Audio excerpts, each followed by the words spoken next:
You can't stop me now. Can't stop me now. And my feet have come too far for you to tie them to the ground. You can't stop me now. Can't stop me now. Set my sights on where I'm going at and turn it back around. You can't stop me. Well, shit, y'all. Truth. Don't know what the other side has got planned for fucking Halloween, but they've been damn busy booking a show. First, they had to pull in Betty White, took her over. Then they had to get Loretta Lynn, took her over. I guess that they both decided to sing him, so they grabbed Leslie Jordan yesterday right out of the damn car, drug him to the other side. Now, I understand Elvis is in the mood to put on a big show, but damn it, leave my damn stars alone. I think we should all just be grateful that it apparently took Bob Hope a little while to get the act back together. Tell me about it. Because, I mean, Betty White, like, because there's no way that, like, Betty White, Loretta Lynn, and, like, I would be worried. Like, This sounds like a Bob Hope special. Possibly, like a medium's. Where's Natalie when I need her? Mediums. We need to be tuning in on this. And guys, I'm going to tell you, we are having technical difficulties on Facebook. We are not streaming. We may not be streaming to groups. Please go to the YouTube link in the description. YouTube link out there. It is on the main pages. That is where you guys can be streaming us from because, of course, Facebook has fucked up. Yes. As it does from time to time. Yeah. Well, I think every service has a moment. A minor one. We've just been having a lot of them. Yes. We've been having a lot of, like, and I guess that it's important to point out that we are using a ISP to connect to the internet. We are using a service called StreamYard to put all this together, and then it is going out on, what is it, 1, 2, 3, 4, 5, 6, 7 different accounts. Right. And so, yeah, there's room for a lot of technical difficulties. Yes. So, we do what we can, guys. Hello, Miss Shannon. Hello, Sarah. Yeah, I went to the pages to get the links and to post the links. Like, I'm having to do this manually. Yeah. So please go to there. That way we can see you guys. I will happily do readings for you if you would like to join me in the YouTube link there. Yeah, because we can't see your comments right now. Yeah, we can't see comments. We're just having to guess and look and see who we got and where we got you at. Yeah, if you're on YouTube, comment away. We'll decide if we keep you or not. Yes. Hey, Brenda. She made it. Hi, Brenda. I love Brenda's name, Caron. Kate Kelleran? Kate Kelleran, yeah.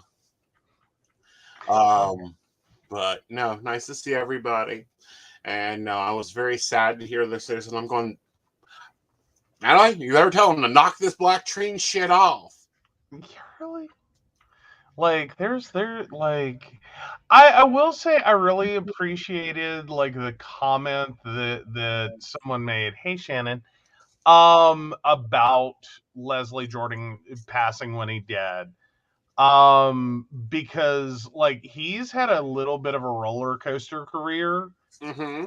He's had, like, and I think every actor does, every comedian does, where you ebb and flow in and out of consciousness, like the general populace consciousness. Right. And I think it is amazing that he went out the way he did. Right. That, like, he kept us all entertained and sane as we could be during COVID. Yeah. Like, that was when he, like, locked in there. Mm-hmm. He had been on other stuff. He was on Will and Grace. He's been on tons of stuff. What I found lovely, and it's a little guy I watch out of. He's out of Alabama. Mm-hmm. and he, done the rest in peace Leslie Jordan thing, and he's tying this bow tie, and he's talking. He says, and he's part of the older generation that got up and got out and got getting to go find their joy and happiness, and that's true. He took $25 and a suitcase, hopped on a Greyhound bus to Hollywood, in the closet somewhere. He lost the closet in Arizona and landed in Hollywood. Mm-hmm. But no, he's done a lot though. Mm-hmm. Let's see. So just looking real quick at his career. So first film was Moving in 1988, where he played a customer at bar. Mm-hmm. That was the title of the role. Unfortunately, and it's set for posthumous release. His last movie will be Strangers in a Strange Land. Mm-hmm. His first television show was 1986 with The Fall Guy. He played Malone. And his very last was just this year, where he played himself on Trixie Motel. Right. There we go. Yeah. So yeah. But no, it's very sad. He's been in a lot of like really amazing shows, in a lot of really amazing offbeat movies. Yeah. I do have to point out, like he is a little bit of an offbeat actor. Like he does fun stuff, and like these are some mostly really fun movies. Mm-hmm. Like he didn't do boring. No. Mostly. Although 93, he did Jason Goes to Hell the Final Friday. Right. I did not know that. Madhouse in 2004, Frankenstein, Grant General. Sordid Lives is where I learned about Leslie Jordan. Really? See, I learned about him at Will and Grace. Oh, no. See, somehow, I don't think that was, it was a good character if you go back and watch. Mm-hmm. I don't know. Strangely enough, my dad was the one in our house that was into Will and Grace. I was just like, meh. Yeah. Meh. I didn't know he was in The Help, though. Yeah. Of course, then again, sometimes he just plays roles and characters that just, he's there, but you forget who he is. Yeah. And that sounds horrible, but it's actually more of a good actor. Yeah, it's more of a credit than an insult. Right. Because it sounds really bad when you say, he was forgettable in that role. No, you don't understand what we mean. Right. He was forgettable in the sense of you forgot who the hell that was because he was playing a damn part and you were into it. Exactly. Oh, yeah, and his TikToks were amazing. Yes. Hey, Sarah. Yeah, not to mention his shit TikToks. I actually may start doing, I don't know, I may steal that tagline and just start doing it. Well, shit, look at today. Well, now the rest of it was, well, shit, what y'all doing? Exactly. So, again, we've lost the reactor. The other side, Natalie, I know you're within my earshot. You better tell them to leave my stars alone. I know, right? So, but we all have to go, and I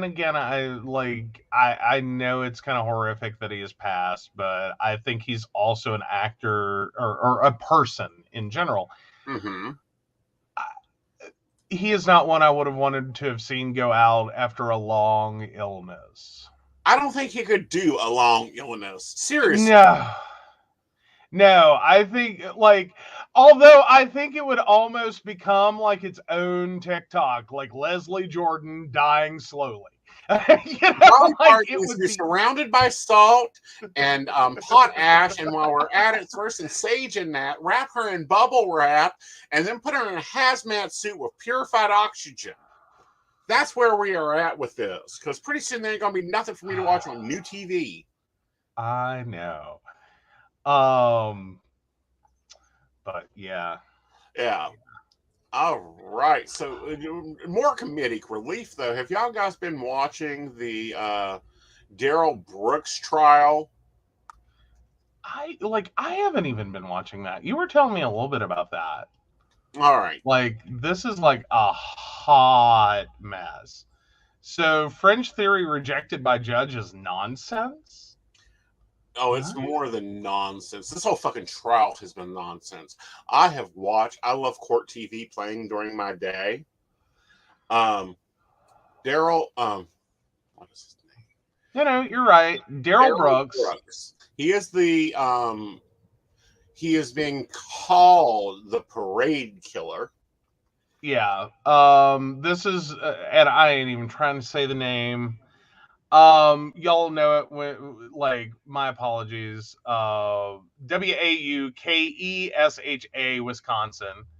Yes. I'm never good with that one. Wichita. That's not Wichita. Is it? Yes. No. Now I have to go, like, search and find pronunciation because now you done did it. Mm-hmm. There we go. There's pronunciation. Waukesha. Yeah. Waukesha. Yeah. There we go. Wisconsin. So yeah, there we go. Yeah. Anyway. So what he done was he took his Ford Explorer and drove it into a parade and killed 6 people and injured 61 others. Yeah. I think that counts correct. In November. Yeah, about a year ago. But he declared himself a so-called sovereign citizen just before his trial began. His second trial. Oh, see, sovereign citizen is one of those things. It's like, oh, no. Please, no. Yeah. Like, that is a fringe theory. Well, it's more than a fringe theory. It has been insane. If I was this judge, I would have done chopped his head off. He would be in a shock belts and shark harnesses with a gag over his mouth. Because this man has been arguing the whole way through the trial, interrupting the judge, arguing back on jurisdiction. You don't have jurisdiction over me. You don't have jurisdiction over this case. You don't have and it's like, Did you watch Law and Order? At any time that you have been in jail since the time you ran over those people in jail, and they went and got you from your mama's house, have you even watched court TV? Oh, yeah. Like, no. But Emily D. Baker has been covering this trial. It's been really interesting. I'm sure she's had a field day with the sovereign citizen nonsense. Yes. Like, so, okay, for those who aren't aware, so basically this whole sovereign citizen thing is a really out there theory. And it's usually one or both ways.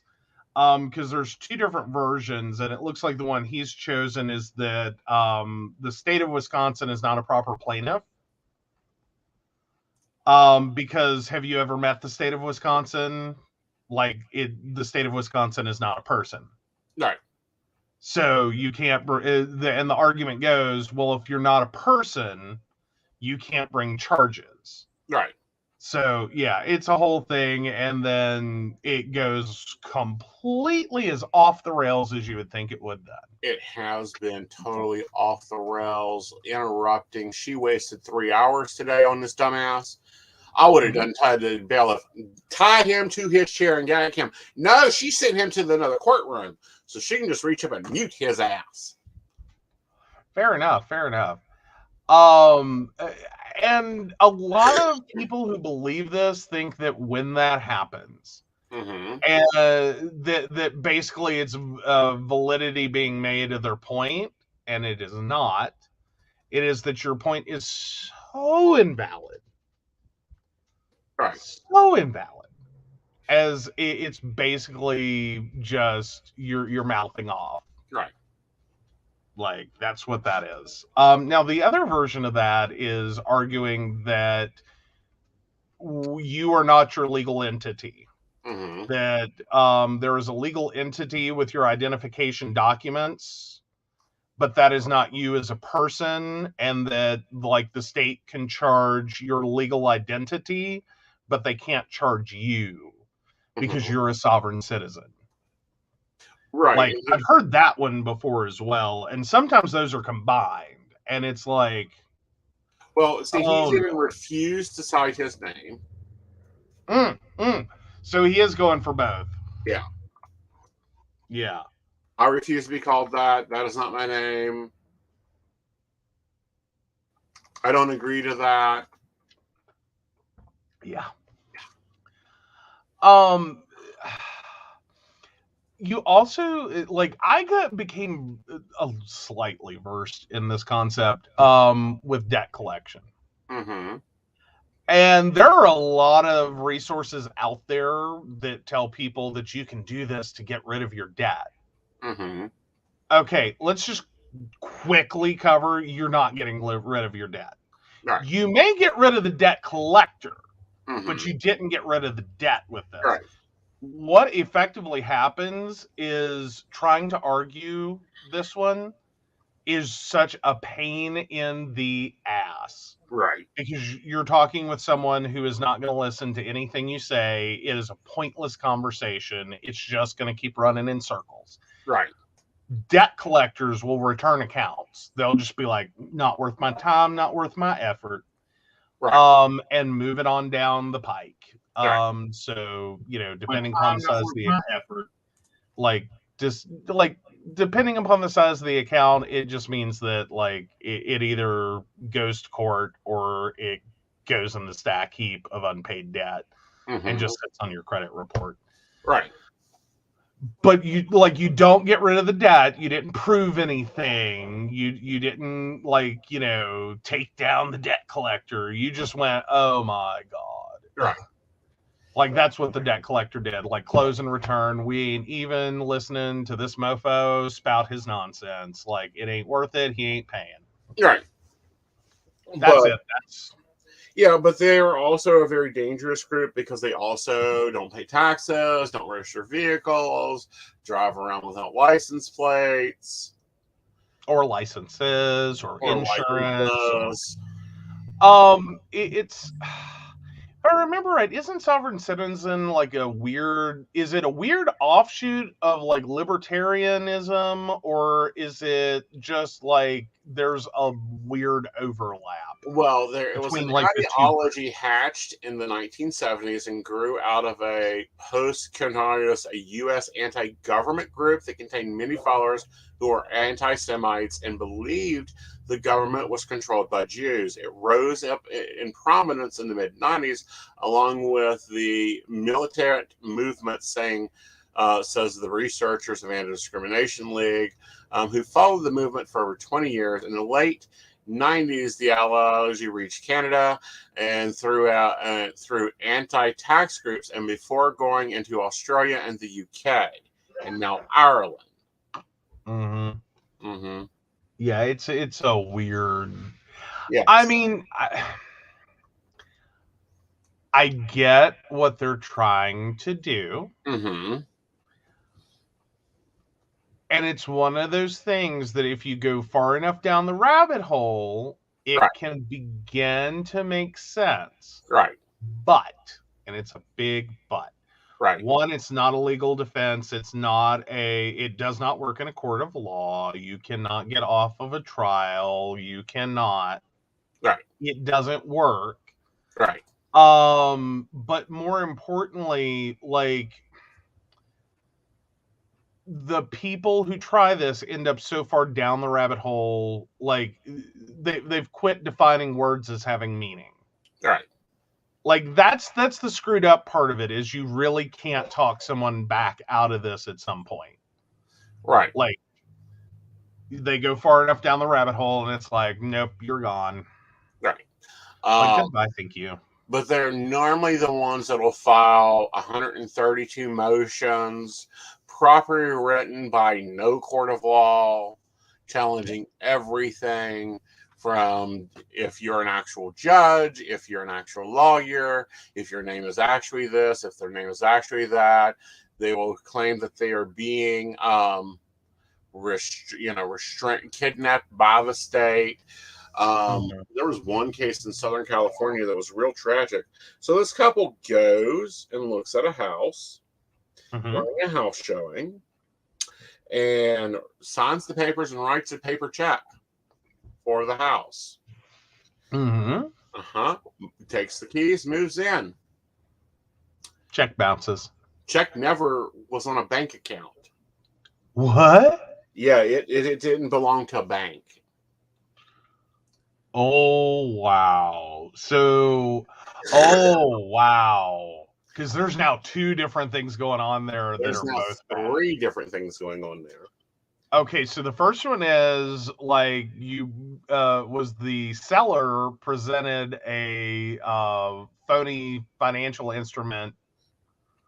The buyer provided a phony financial instrument. Provided it, but then the seller is the one who went and deposited it, and there was probably a good couple of days of delay before the bank caught it. Right. As it tries to bounce around free floaty space and can't land anywhere. Right. Because it's like, the fuck is this shit? Yeah, bank don't exist. First Citizens of the Americas is not a bank. Okay. The quitclaim deed went through.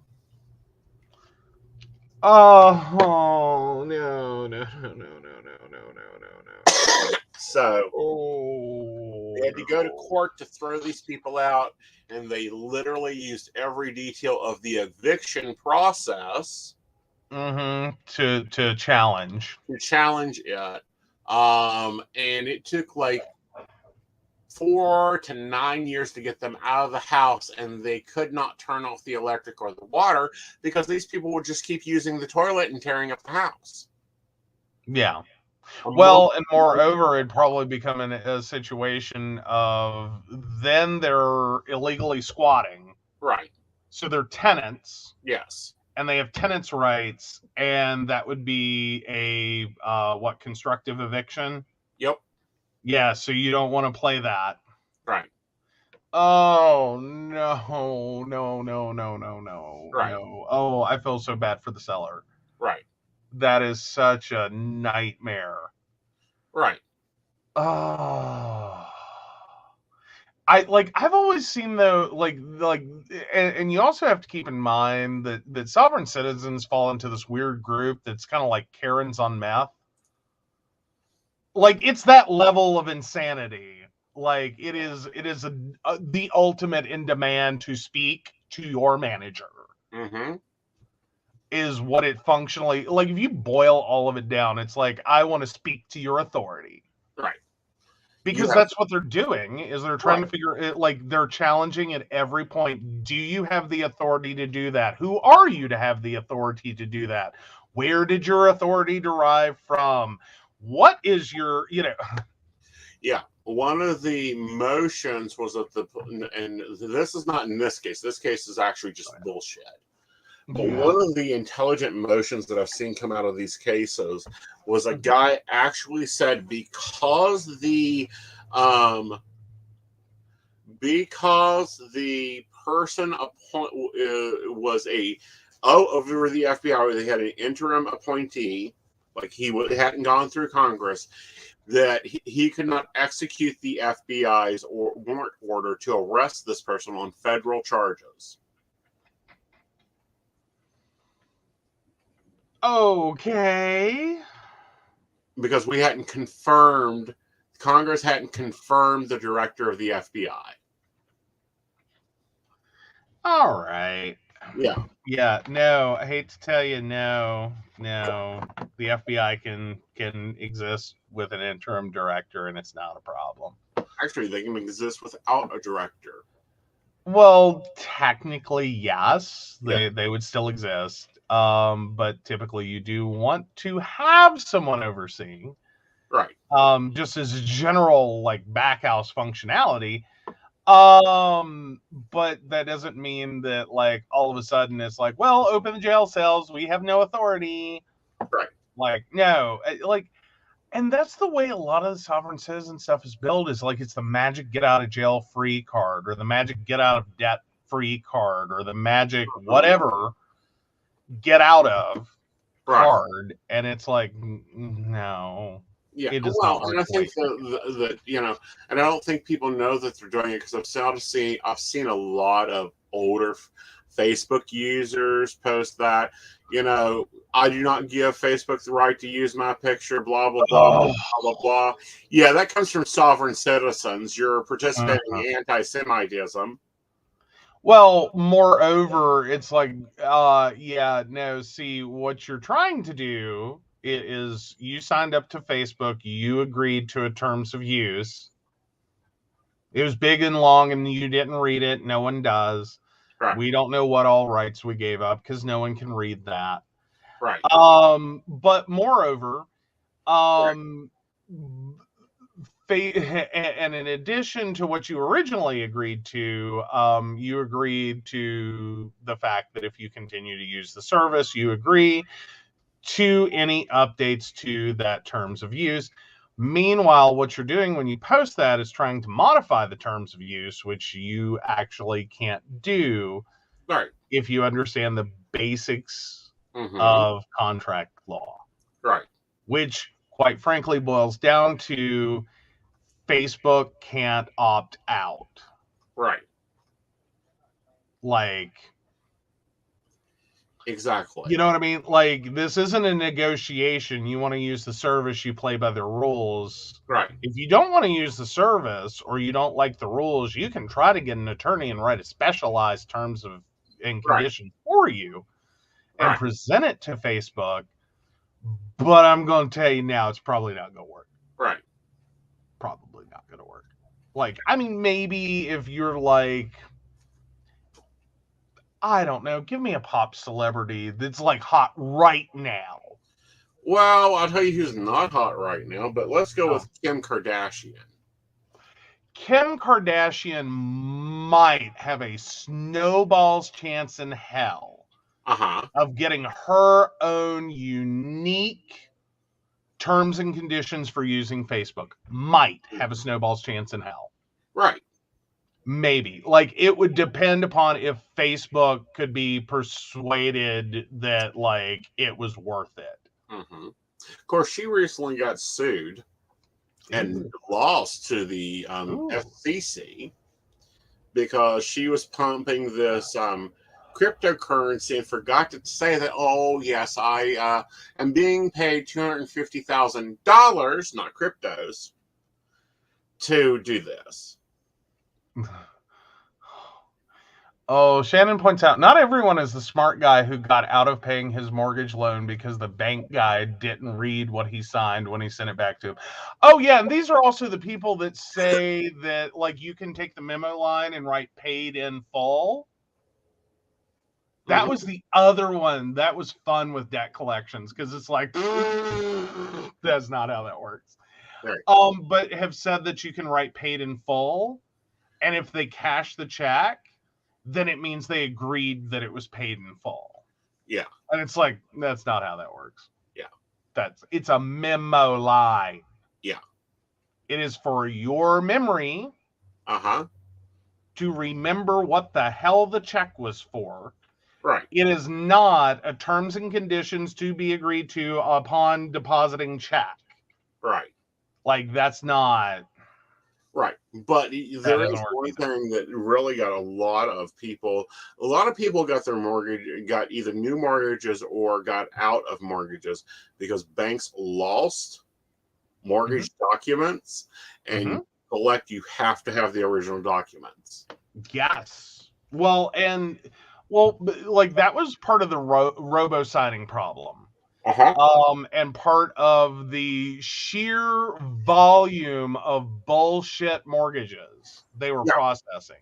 That if you act now that is one legit thing, and it's not a sovereign citizen thing. It's just legitimately what happened.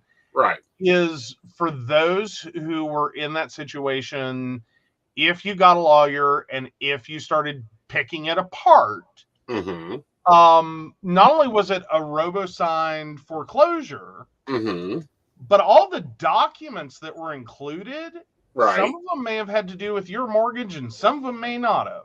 Right. Some of the processes may have been followed, some of them might not have, or none of them. Yeah.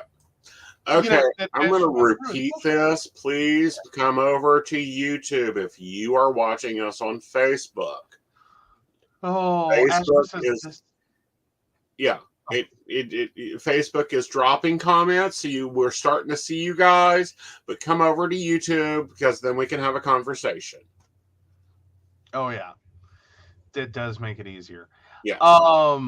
But yeah, hey guys. Yeah. Hello, guys. But no, I mean, like, it is a weird thing about the law is if you have a process and a policy and a procedure and there's established law surrounding it and you don't follow it, Yeah. you can have a moment. Right. You can have a moment. With the case I really loved, and this one I watched on YouTube, and it was flipping hilarious. A guy actually ended up with being owed money by BB&T through a court case. Mm-hmm. And BB&T failed to pay. Right. I believe it was BB&T. If I'm wrong, I'm sorry. It was a bank. Right. Anyway, the bank. His lawyer showed up with the sheriff with an order to seize property to settle the judgment. Yes. And I'm just all the speed at which, like, because he was ready, like, back truck up to building, we're going to take your damn furniture out the front door. Right. Apparently, no check has ever been written faster in a bank. Because it was a lawful court order. Right. Dude could literally stand there and see property. And I think they actually did start pulling furniture out of the building. Mm-hmm. While they're waiting for the guy to show up with the check, because they're like, we'll get you a check. What, like, because of course, if you're in a bank, right, and you're sitting there and you're working, and all of a sudden the sheriff shows up with with that order, and like literally moving people to grab the furniture and carry it out. Mm-hmm. And like, yeah, no, I'm sure you freaked the hell out for a minute. Like, what the is going on here? Right. And then it's like, this can't be real. Like, am I on punked? Like, this can't happen. Right. And it's like, oh no, this can happen. It like you can be one of the biggest financial institutions in the U.S. Mm-hmm. It's a lawful order. We will take your shit. Right. All right, I'm popping up the YouTube link in case there is hidden chatters there. Mm-hmm. Okay. And Brenda wants to remind you, if she found her way here, any of you can. Welcome to YouTube. And while you're there, please subscribe. We want to get Aeson fully subscribed up so we can monetize a little bit more. Yes. But let's move on to talking about and you guys. A lot of people don't realize a lot of my comments, and then now we're starting to see why Aeson's always been a bitch about a few things. Okay. Hi, Ashley. Hey, Ashley. I've always had a problem with this non-smoking policy, and here's why. It came out of Nazi Germany. Okay. Okay. Well, and that's a little more involved, but that was the actual technical link between smoking and cancer, wasn't it? Yes, and then they used it to pay for vice taxes and every damn thing else. Mm-hmm.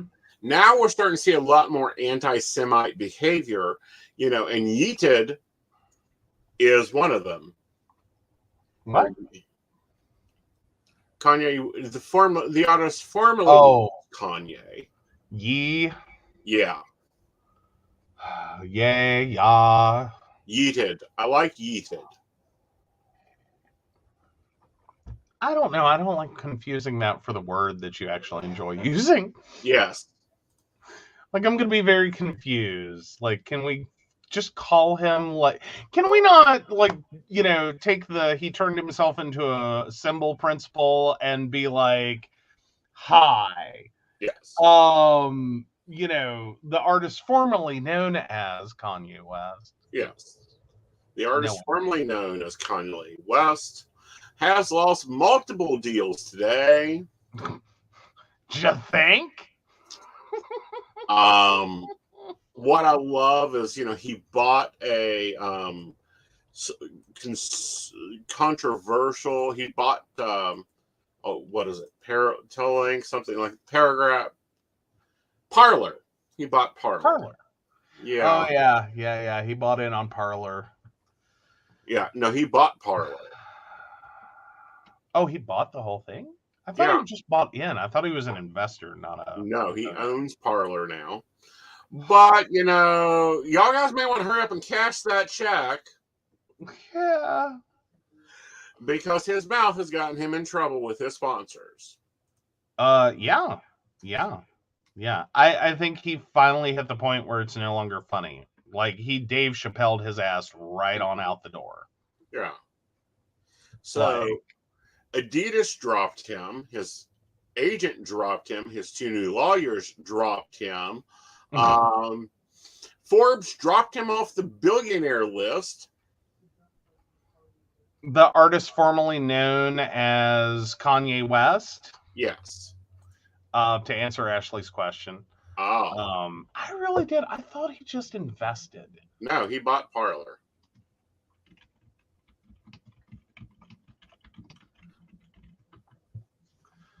Oh yeah. Oh no, he bought.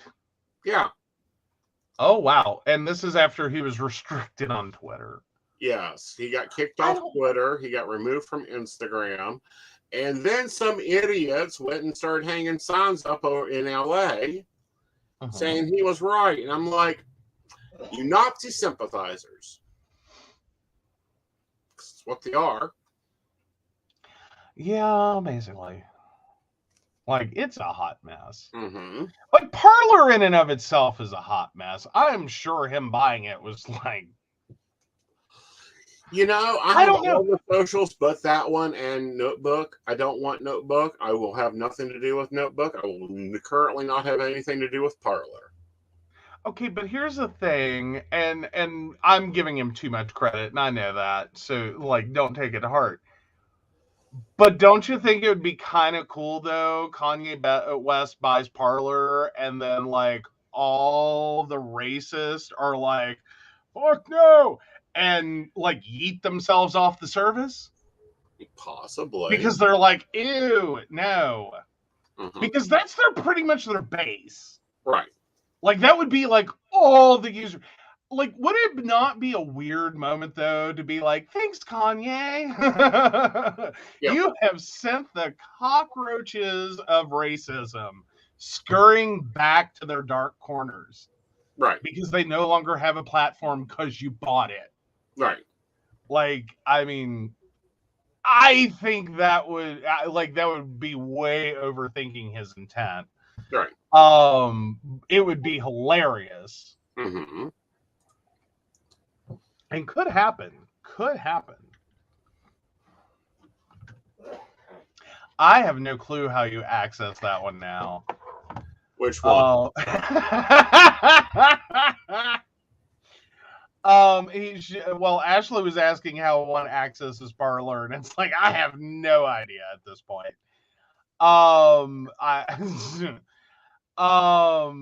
Yeah, I think it's basically restricted everywhere. I think you have to technically sideload it, which means you directly download the installation package, like from a website or their website, whatever. Follow the link on Google Play. Really? Yep. Oh wow! So maybe it was just Apple that removed it. Yeah. It's at a 2.2 star. Well, it's not doing well on Google. So yeah, but no, what I busted out laughing at was Shannon said he's gonna buy that conservative dating app and get mad there's no women on it next. Well, that's fine. What I find interesting is there's a conservative dating app and there's no women on it. There's only men on it. And what's even scarier? It sounds like a Republican convention. Yeah. Like, welcome to Grindr during a Republican function. Welcome to Grindr all the time. Not untrue. Mm-hmm. Not untrue. Alrighty. So, yeah.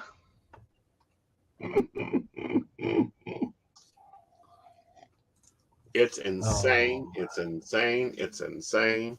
But no, yeah, the conservative dating app has failed. No women want some of the crap put on there. And their ad for the campaign was been ridiculous. The ad was horrible. Mm-hmm. Like, it was, cringe. I don't think it's that there's no conservative women that want conservative men. I think, however, it is one of those weird moments where, like, I don't know what happened there other than it is just that cringy. Right. Like, the whole thing is just that cringy.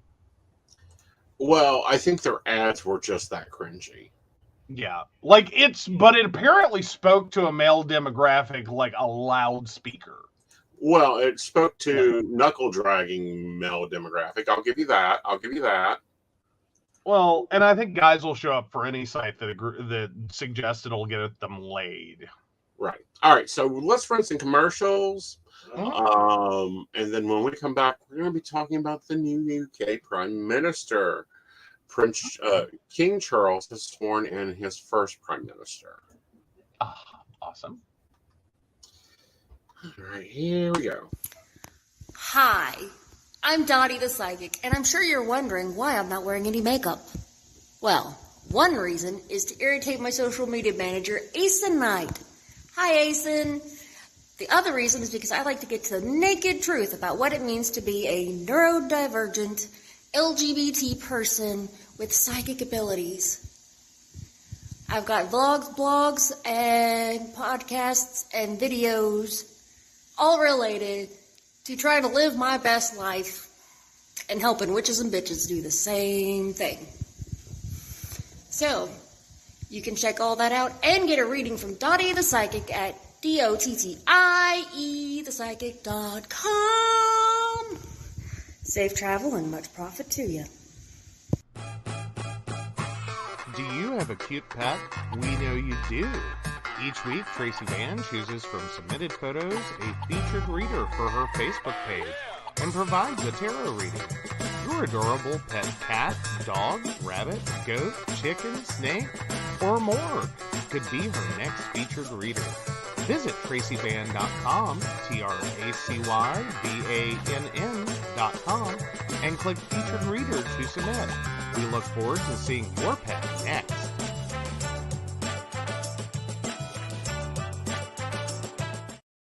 Hey everybody, Lady Gwendolyn here, and I am here to tell you how to get in contact with me and a little bit about what I do. I am the High Priestess that works with shadow work to help you grow and heal.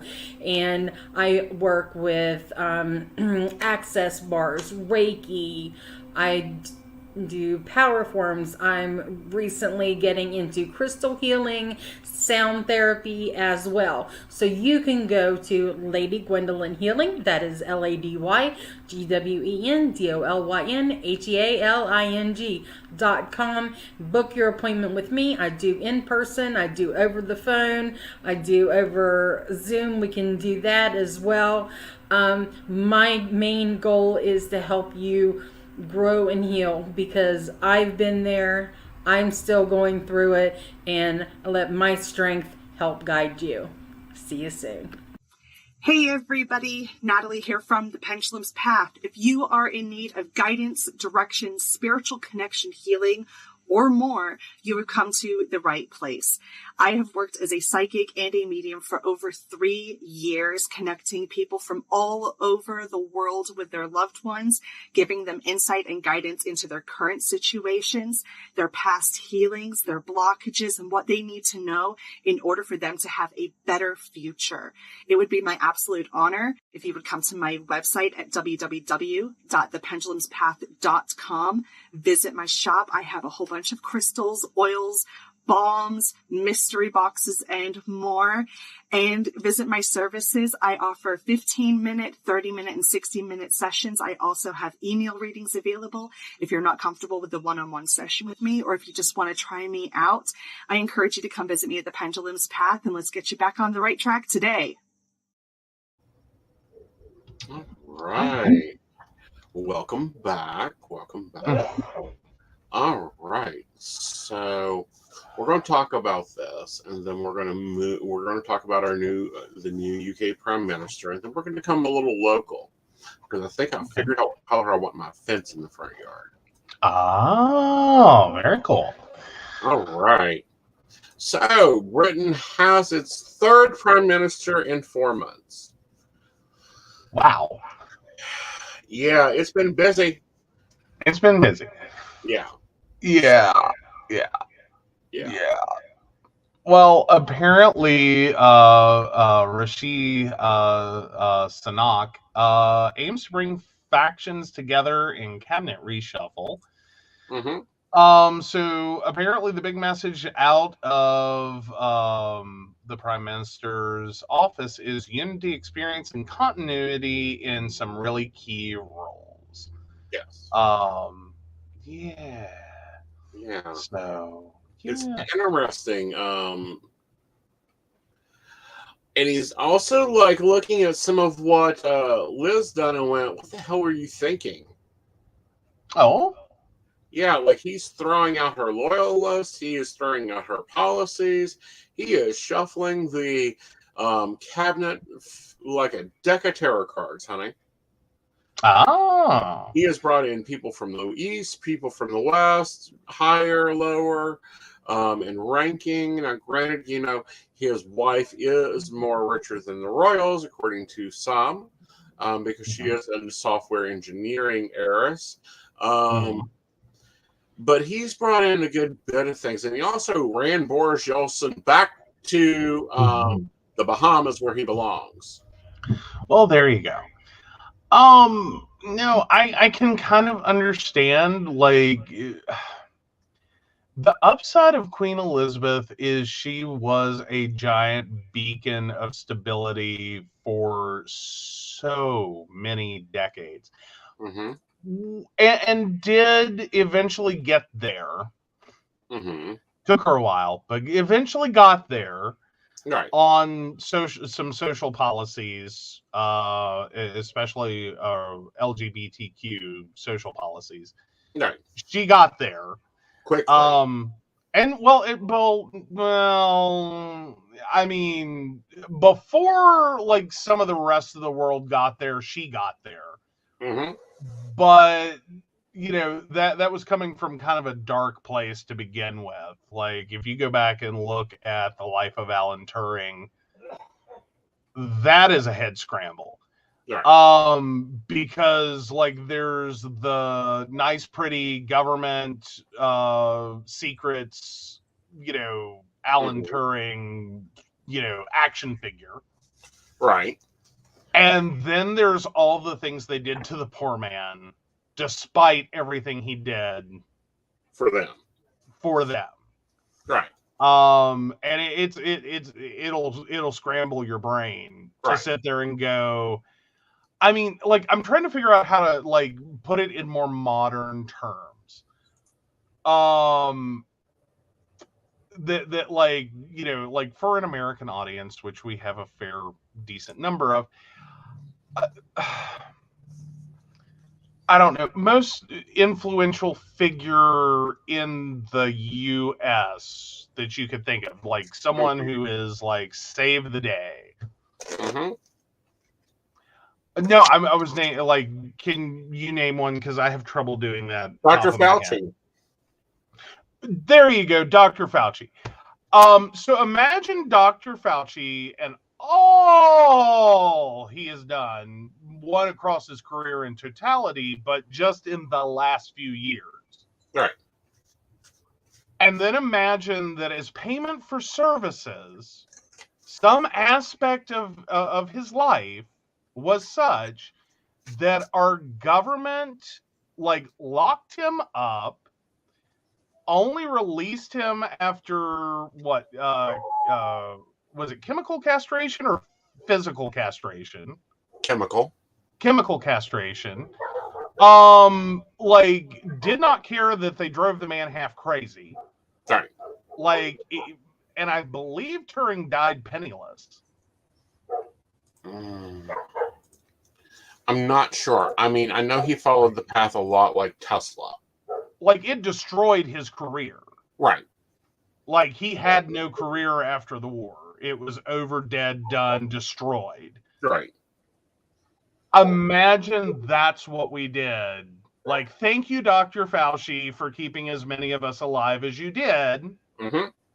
Like, your efforts are, like, unfathomable. Here's your reward. We're going to treat you like a, pedophile criminal. Right.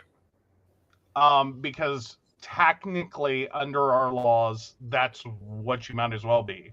Right. And it's like, huh? Like, really? This is what you did to this poor man? Mm-hmm. Like, so, I mean, yeah, like, he's like the poster child for why the laws had to change. Like, this should not have happened. Well, he is the poster child for it, but also I feel like he is now the saint for that. Mm-hmm. Well, we've got to be voting, because our lives do depend on it in multiple fucking ways. Now, we do have a question. Thank you for restating it. One of the questions I will not answer, because I also don't predict where lightning strikes at. It's never a really good thing to predict, but I'll take another question. Alrighty, so you are taking the question, but you're not giving numbers. Well, I'm taking the question. I'm not answering part of it. Okay.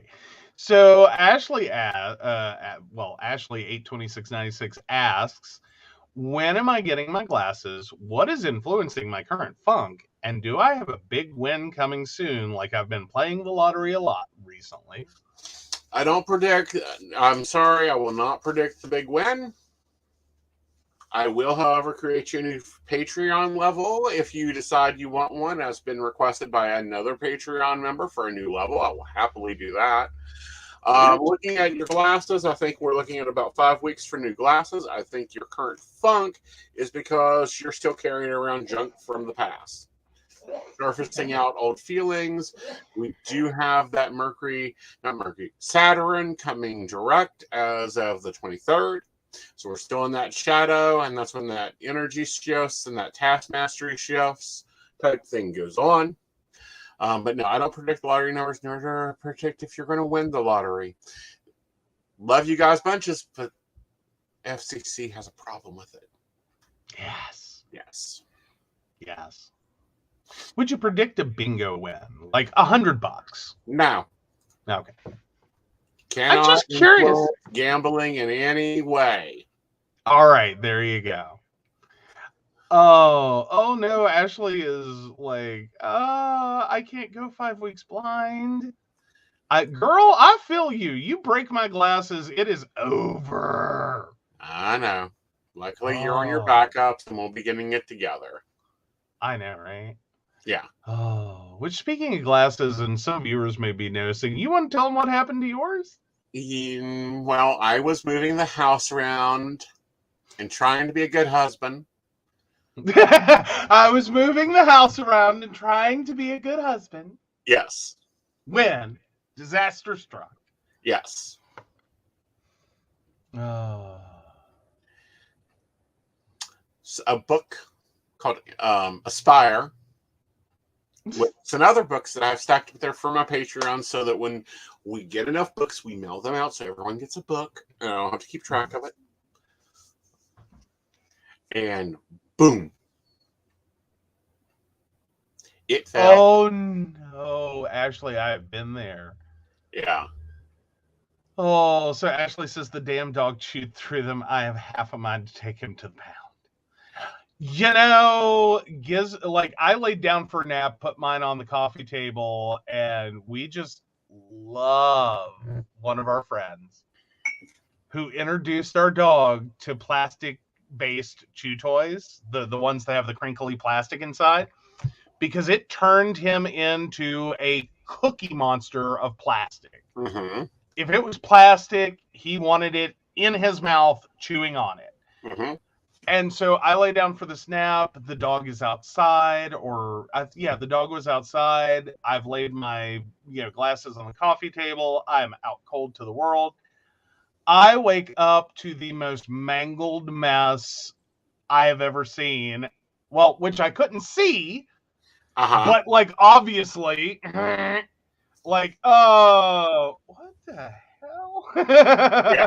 No, this is the stack by the door of books that I've completed reading, because I do read every author's book that comes on. And, we just pile them up till we get 11, and then we'll ship them out. Mm-hmm. Yeah, basically at the point in which I have no longer been able to reach the top of them for a while, and he's just starting to be like, okay, my fingertip barely hits it. Yes. Anyway, we have 11 books. They get mailed out. Anyhow, so they fall down. Aspire knocks my glasses off because it's a really nice cover. I love the cover. Yes. Yeah. And, someone who's a lovely husband decides to be a smartass. I can't wait to hear the divination on that one. Well, I need to aspire more. So I have to take and get my glasses fixed. There's a little wiry thing going on there. Yeah. I'll get it done sometime this week when I have time. Oh yeah. Yeah. But no, I like no, on, and guys. Dad sits over here in the corner beside the bamboo. He is no longer up on the top shelf. Ashley wants to know, can I get a private winning pot reading? No. You can get a private reading. Yes. You may win a jackpot. The two will have nothing to do with each other. Exactly. All right. So. Yes. I think I found the perfect front fence color. Oh, yeah. You were sending me that article. There we go. So this is from WBOI, and it's a question about what do purple fence posts mean in West Virginia? Interesting. I haven't seen this yet. It's interesting. I had seen it on Facebook. Someone shared it. I didn't know about it. Okay. But no, I think this would be lovely as a fence as a color on the fence for the front yard. Okay. If you're in the woods and you come across a purple stripe, whether it is a fence post or painted somewhere else, like the front door of my house, like a tree, you may not know what it means. While it's an unusual sight may make a nice backdrop for a photo, it also means to convey an important message as fall weather ramps up and hunting season continues. Remember, in West Virginia, purple stripes mean no trespassing. If you see one, don't go beyond that point, because West Virginia does have castle law. Well, yes. And so if you want to know the law, that is subsection 61-3B, 61-3B-1 of the West Virginia State Code. And that boundaries that are marked with a, quote, clearly visible purple painted marking, end quote, are included in the legal definition of posted land on which trespassing is prohibited. Mm-hmm. Now, the law does outline that the purple marking must consist of one vertical line no less than 8 inches in length and 2 inches in width, and the bottom of the mark not less than 3 nor more than 6 feet from the ground or normal water surface, and it must be on an immovable permanent object no more than 100 feet apart and readily visible to any person approaching the property. Yes, a full picket fence. I don't know. I don't think you're getting a picket fence with that, are you? Yes, I can get a beautiful picket fence. Okay, so the 8 inches high we can get. Yeah. The 2 inches in width. Yes. Well, but it's got to be not less than 3 nor more than 6 feet from the ground. What is your picket fence? 6 feet.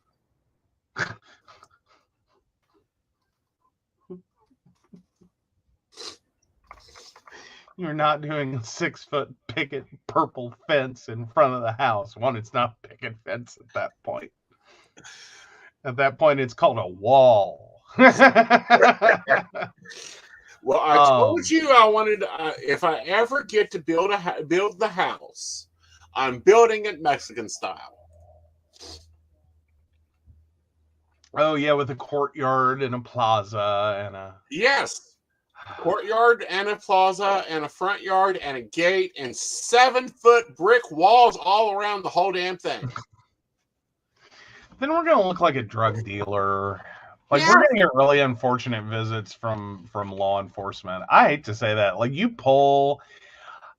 It is one of those things. Anywhere else in the world, you build that like house setup, like specifically your front yard setup goal.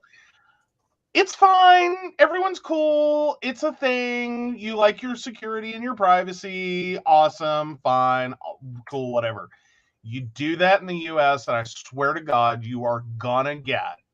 Like, if you're not in like the Uber section of Beverly Hills, or you're not a multi-billionaire, you do that in the U.S., you are gonna get. You're gonna get a visit from the cops who think you are a drug dealer, because it's the only other place you see that. No, you see it in Spain, you see it in Germany, you see it across the world. Like in the U.S., though. Some, Mexico, Texas, a lot of the Southwest. True, a little bit. Yeah. So, Shannon says I'd go Moroccan Riyadh style. Ooh. Sorry, Brenda, I just processed Don, Aeson, and El Jefe. I'm not a Jefe. To what? You have to help me here. I know it's a movie reference. No, Don, Aeson, like, basically she's making reference to the drug lord thing. Oh, okay. That you're going to build it, and then you'll become Don, Aeson, and El Jefe. Yeah. I'm not a Jefe. Yeah. I mean, I'm sure plenty of people in my life have been that heifer over there, but yeah, I'm more of a prepper than a heifer. You're more of a prepper than a heifer? No. Beffer. A beffer? Yep. What the hell is a beffer? A bitch and a heifer. I'm sorry I asked, guys. I'm sorry. It was a reflex to ask. I don't know what possessed me. I knew the answer was gonna be coming. It just slipped out. All right. All right. Let's take a commercial, and when we come back, we'll be seeing if he's an asshole. All right.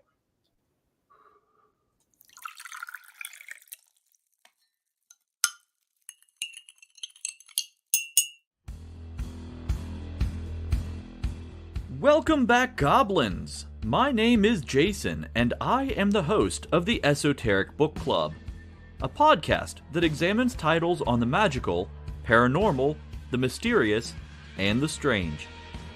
I release 2 episodes a month, in which I review books on esoteric topics, recap news of the weird, and conduct interviews with authors, practitioners, and experiencers. The Esoteric Book Club can be found on every major podcast service, or can be streamed directly from esotericbookclub.org.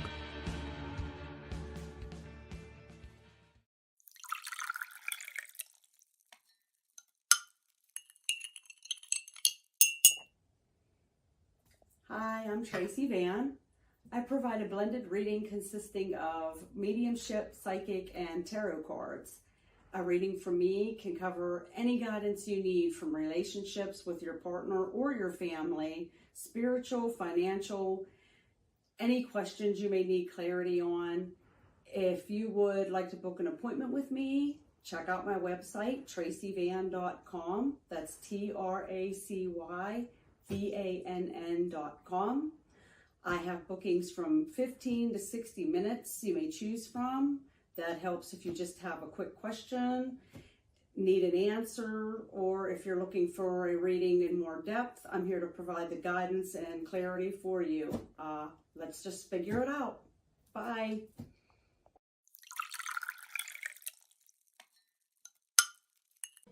Hi, Techie Joe here. I work with Aeson Knight, some of the best psychics in West Virginia, to create amazing live streams and podcasts for the Psychic Coffee Shop Network. Together, we brew up great content discussing news, events, hot topics, and more, all from a psychic perspective. On the Psychic Coffee Shop, we interview amazing authors in the metaphysical realm. Coffee and Tea combines Aeson with Tracy, Dottie, Natalie, or Lady Gwendolyn for the good and the bad of being a psychic. Shameless Self-Promotion with Dottie the Psychic talks to leading and emerging YouTubers and business owners in our community. Mountain Bears brings you the latest in LGBT news and politics. The Psychic That Plans answers the question of, well, how a psychic plans. Plus, we're live on air. We take your comments and your questions, including psychic advice questions. Check out our amazing programming, book an appointment with top psychics, and find out all the wonderful things we have to offer at pcsbnetwork.com today.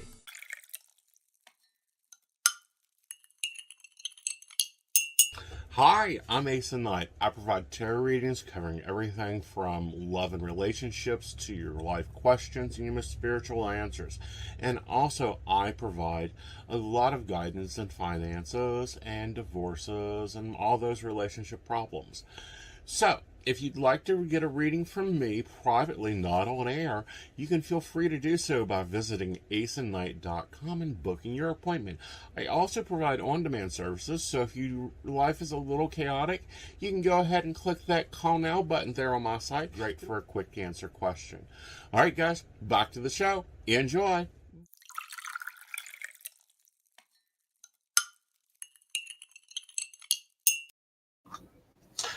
Well, welcome back. All right, so are you an asshole?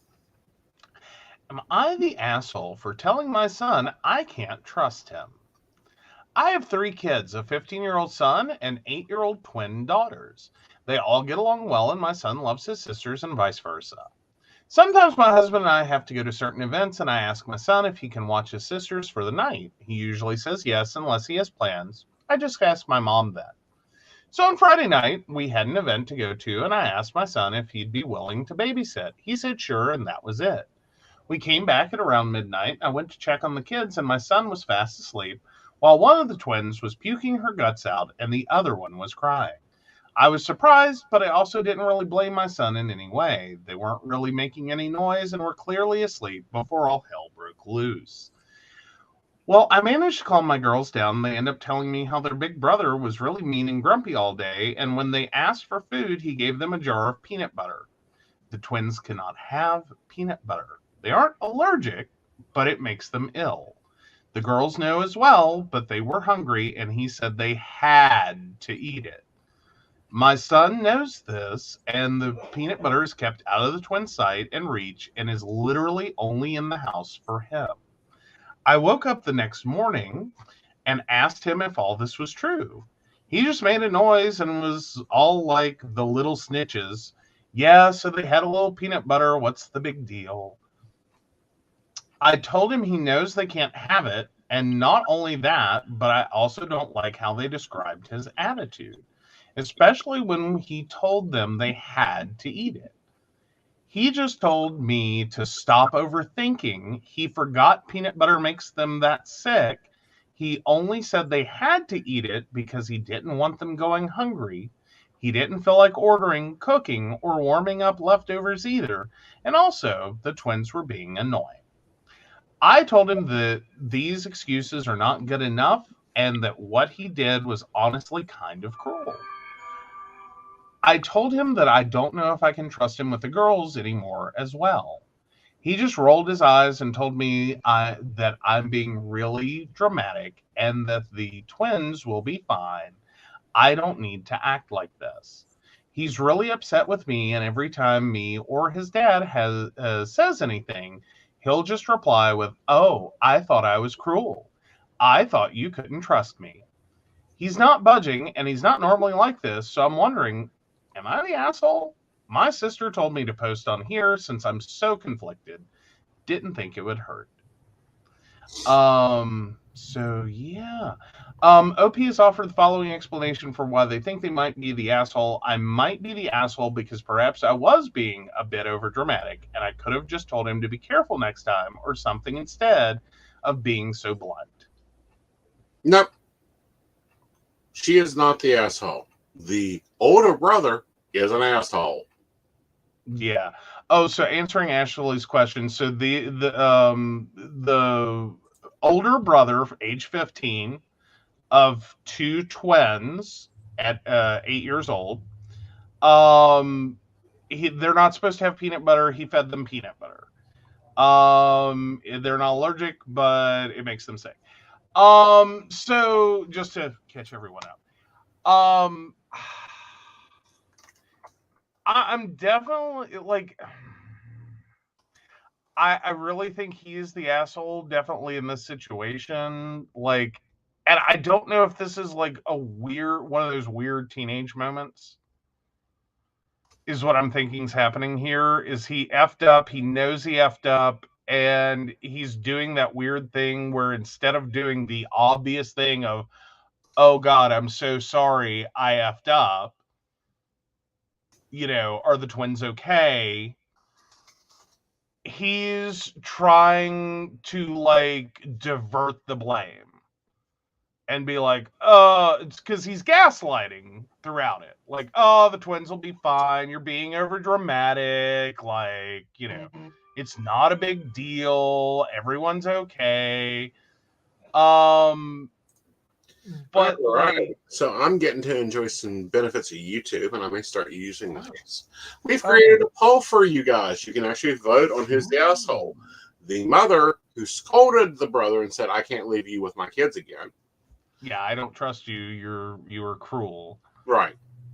Or the brother who fed the twins the peanut butter that they do not digest well and makes them sick. Right. Very awesome. I'm glad we have a poll there so we can get the rest of y'all's voting on that. Yes. But no, I'm just wondering if he's having like that inverted teenage moment. Right. Because I think we all have that. Like, there's this weird teenage period where we're like, the parents. Right. Like, you're being, and really, you effed up. Like, you seriously effed up, but it's like, Right. I do not want this. I guess you could call it like this weird teenage Uno reverse card where it's like, you're trying to guilt and blame me, but I'm just going to throw it back at you. Right. And then, like, I could assume that as a parent, that would be a moment of like, mini existential crisis, like, well, maybe I am being a real asshole here, and maybe I shouldn't have, like, especially if this is the first time he's pulled this stunt. Well, I think that it's pure laziness. One, it's your responsibility to be cooking. Okay, if you're babysitting, you need to feed the children. Yeah. 2, you need to understand that, no, they can't eat that. And 3, you should never tell someone you have to eat this. Yeah, that's generally... Well, I think Shannon brings up a good point. The teen is the asshole, but I want to know how often she asks him to babysit. And then goes on to say, am I weird in that the kids should have been capable of making themselves sandwiches or heating up soup? Yep. And I'm with Brenda. Like, he could have ordered out. Like, how hard is it to order out? Like, he had that as an option? Yeah, he had ordering out as an option. I'm sure that there was money or an app because, example, in this household, we have cards linked to all the ordering out places. You can literally go in there and order. Anyone can order dinner and it goes out. Yeah. Yeah. So yeah, I don't know. Like, I'm definitely with right now. He's the asshole. I can see some validity to like how often is she doing this? Does he feel like he has a choice, or it's just like you're forced to do this? You are the default, the de facto third parent. Right.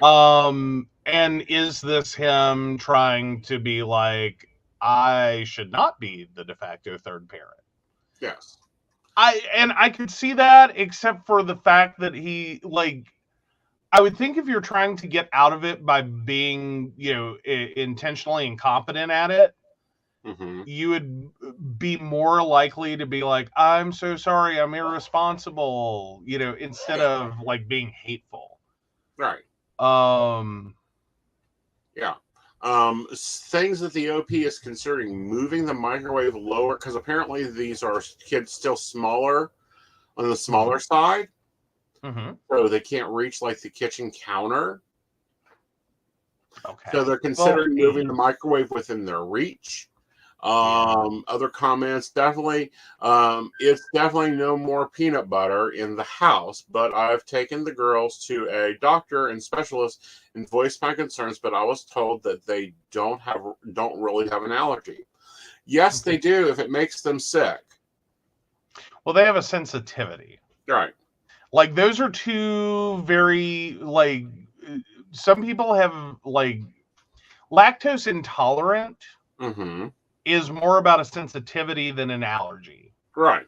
Like, your body just cannot digest this properly. It does not. It lacks the enzymes to do that properly, and you get some really bad symptoms with it. Right.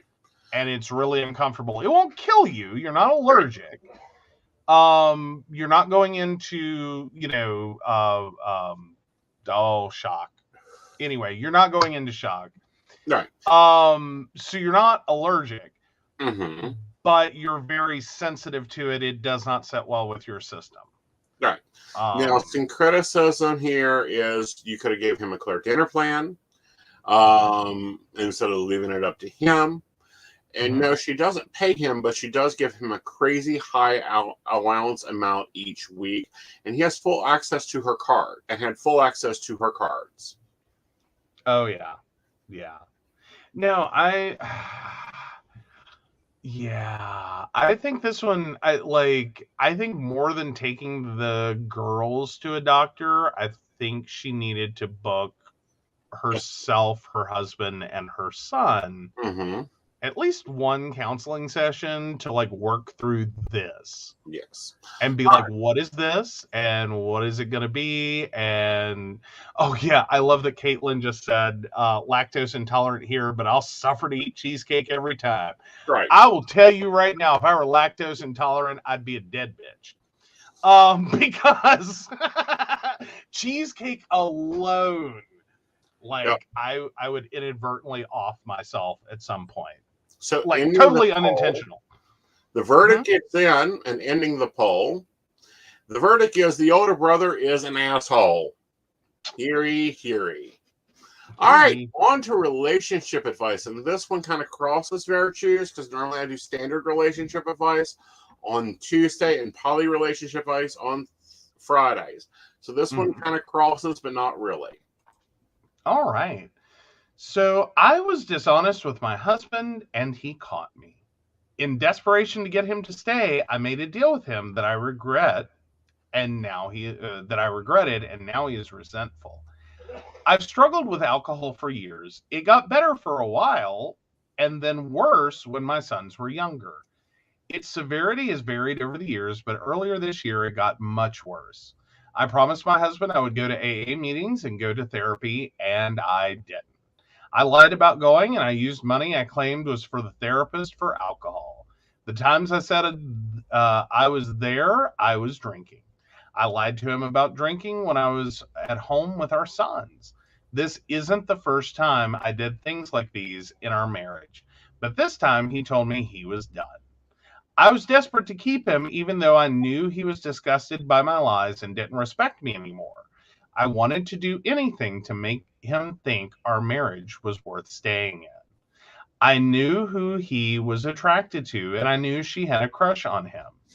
I told him while I focused on rehab and getting better, we could open up the marriage so he could get what he needed as long as he was open with me about everything. He was open with me about it all. They got to know each other so fast, spent hours together, texted constantly. They began sleeping together, and I've never seen him so happy. Now I'm ready to work on us again. I want to close our marriage and focus on just us. I told him this, and he seems very resentful. So I told him that this open marriage thing just turned into a way for him to morally cheat without needing to divorce me first. And if he wanted to keep the marriage open, we might as well get a divorce and he can just date Kayla. My husband flipped out on me. He said the only reason he did what he did was because I seemed insistent on him doing it to appease my own guilt. He said that the only reason that I opened up the marriage was because of what I did. He said that he wasn't ready to end things with her, but he also wasn't ready to make our kids have to deal with us going through a divorce because he remembers how messed up he got from his parents' divorce. He said if he had known that I was going to want him to stop, he would never have started in the first place. Now he's telling me that he resents me for putting him in this position. He's broken things off with her, but now he's acting sullen and angry.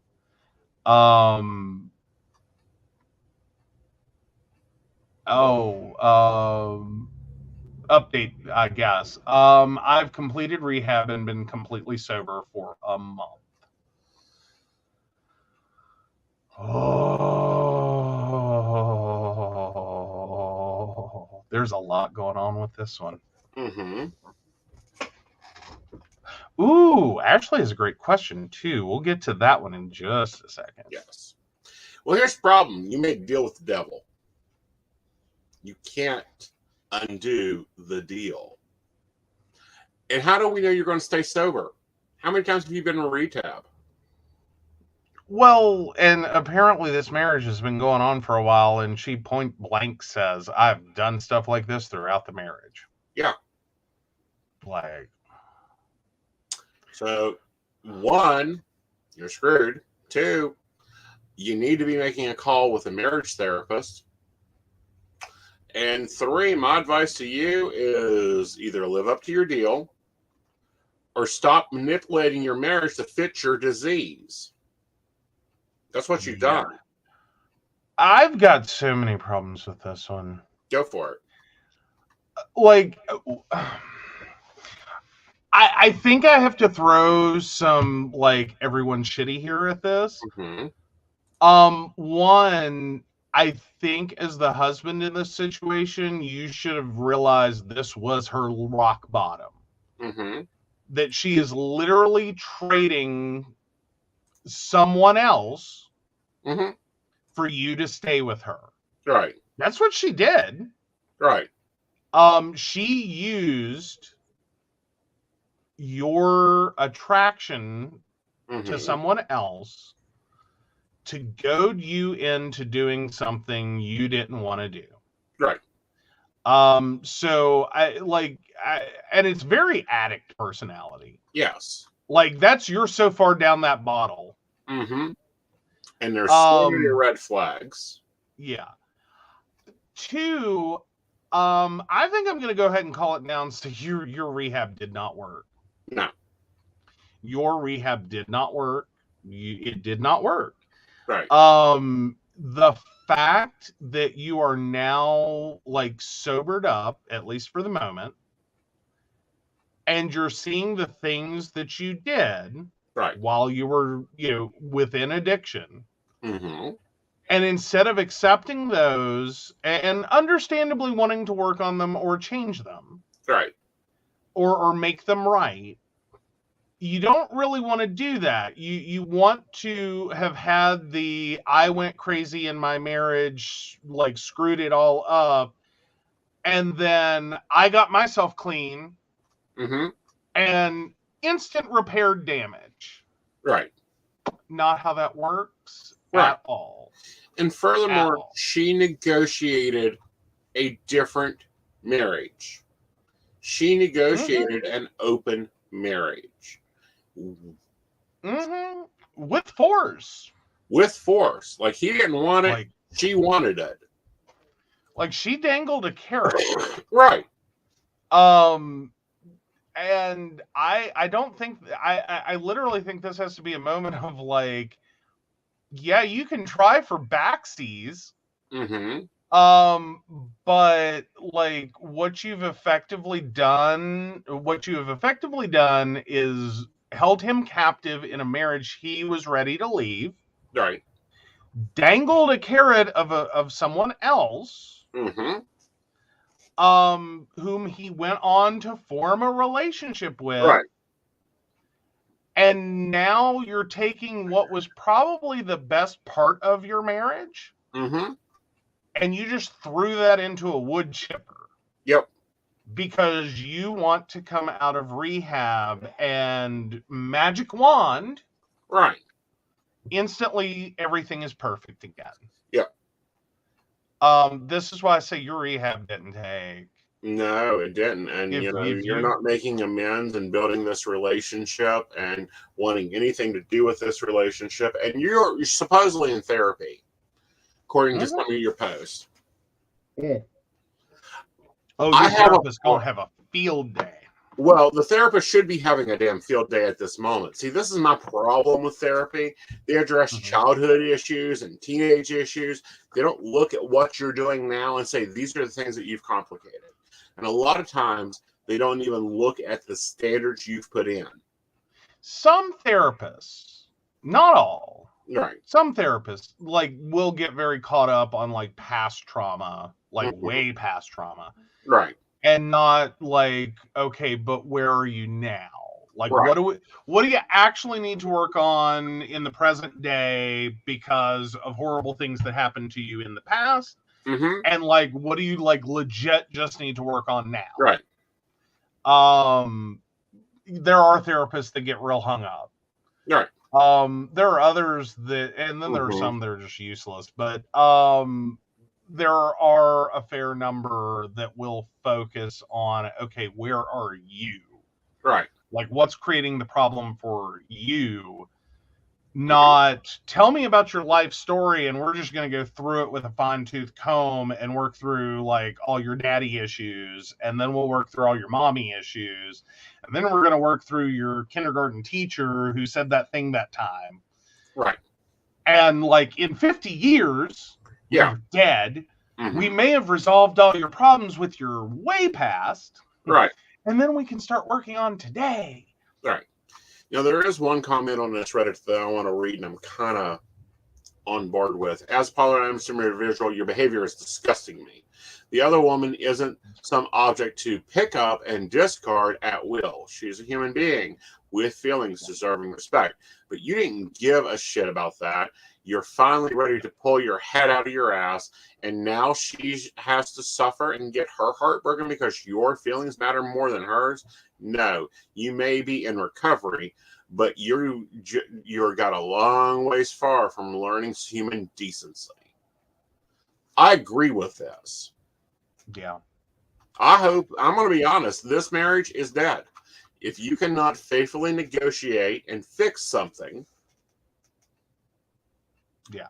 Well, more importantly, as we've said before, as everyone in the community has said before, as anyone who has a thought in their head could tell you, polyamory is not the solution for a broken marriage. Exactly. Repeat after us. Like, not only that, but in relationships, you make negotiations. You hold to those negotiations. You don't get to come back and renegotiate unless you've got a solution that's better than the negotiated agreement.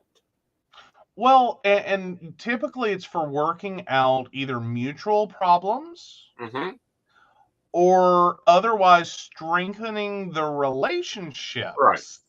Plural, and making things stronger all around. Right. You don't want to be pulling because this is the Uno again. Welcome to the Uno reverse.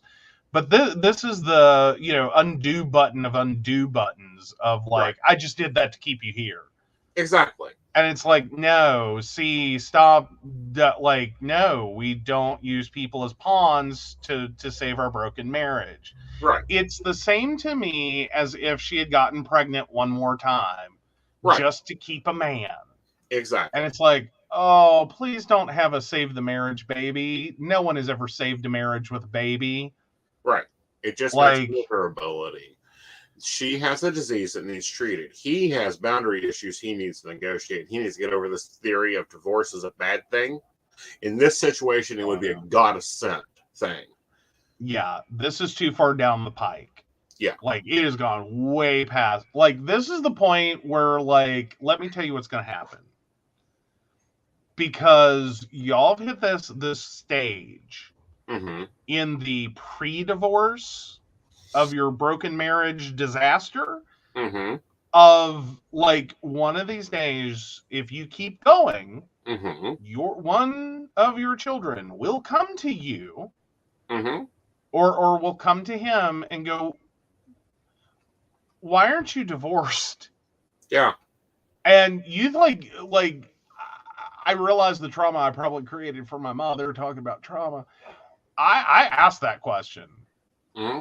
Like, I was point blank ready for my parents to divorce. Like, Right. please, y'all don't belong in the same household. Like, take me with you, please, but like, don't leave me here. Right. Like, take me with you, Mom. Right. But like, like I'd already pre-chosen, like a team mom. But I remember having a conversation with Mom, like, why don't you and Dad get a divorce? It was something along those lines that I said effectively. And just the defeat, looking back on it, is she really couldn't answer me or say anything at that point. And but I will never forget the look of defeat on her face. Right. Like, I just slapped the piss out of her. Right. And just deflated her entirely and all thoughts she had about, like, this being best for me. Right. I feel bad about that. Right. I really hate that I did that now. I didn't know as a child really quite what I said. Right. Or, like, the total weight of it. But it falls in that category of, like, I wasn't wrong. I was just wrong to have done it. Right. And see, here's the thing, and we got to wrap this up, but I'm going to put it together.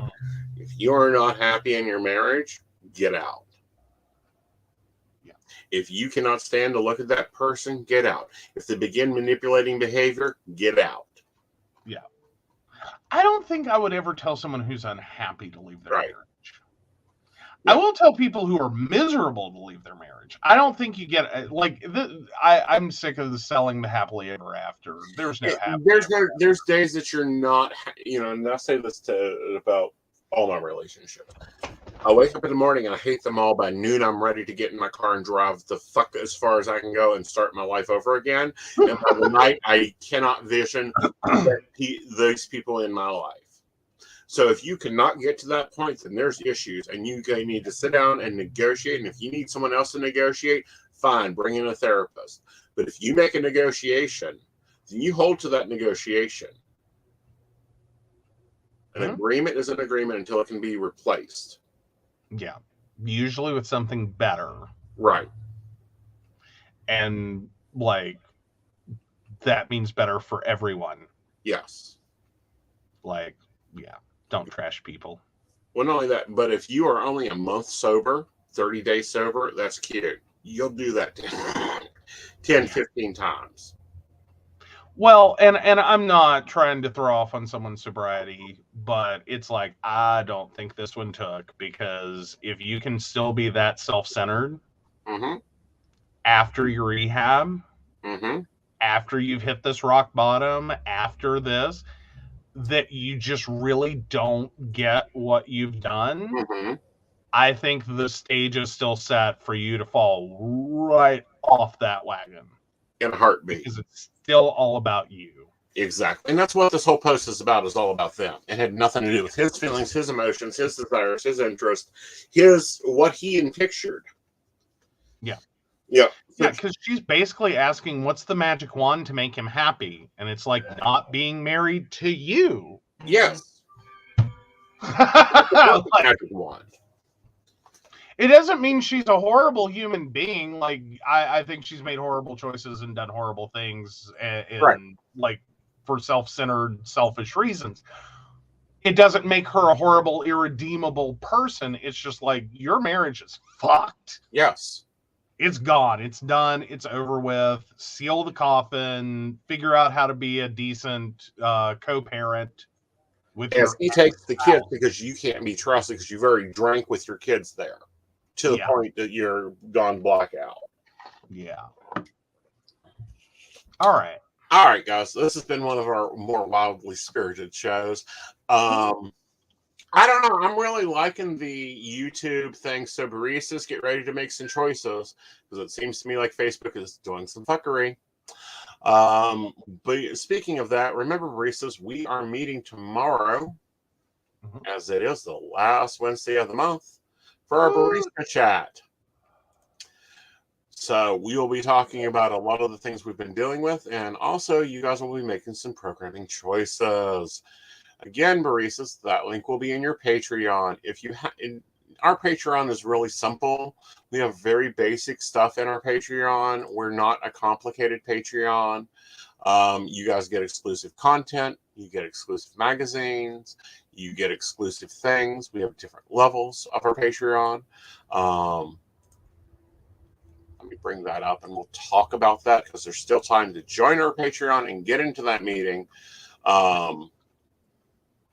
It's usually pretty awesome. We have some really cool conversations. You get some back behind the scenes information and humor and things that are going on.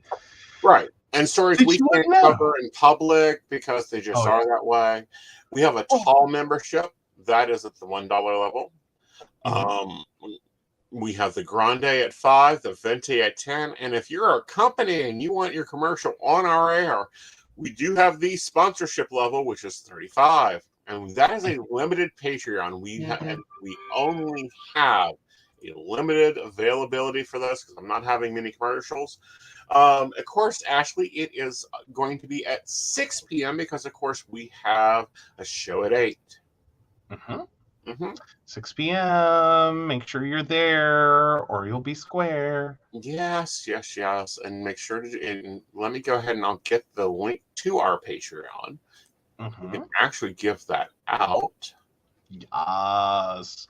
I'll go ahead and start scrolling them, because we need to thank them here in just a second. Yes. Yeah. That Patreon. I'm finding it. As in, I'm finding where. No, not you. I was telling them to hit the Patreon. Yes. Check out our Patreon. If you're not a Patreon member, go ahead and take advantage of that. It helps it pays for the show. You guys are our programming directors. And we do a lot of different things with our Patreon. So that's always fun. But we do want to thank them. They are great support to us. Take it away, Beverly. When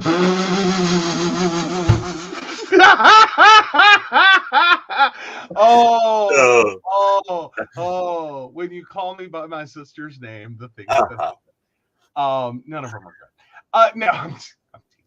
Anyway, so take it away, Vanna. Yeah, take it away, Vanna. All right, so of course we want to thank Beverly Walker, Mika G, Kathy, Mary Winfield, Brenda Bryan, Ashley Guest, Shannon C, Shannon D, Lady Gwendolyn, Charles Shaw, Dottie the Psychic, Tracy Van, Donna White, and the Laughing Tree Grove. If you'd like to learn more about us, the show, or how you too can become a Patreon sponsor and receive all the wonderful benefits our baristas receive, please visit us at pcspnetwork.com. Yes.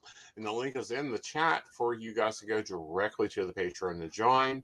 Again, we will see our baristas for a barista profit stream that doesn't even get reposted anywhere tomorrow night. And that is on Zoom. So please have your Zooms ready. And we're going to be talking about a lot of things that have changed around here. So with that, good night, y'all. Good night.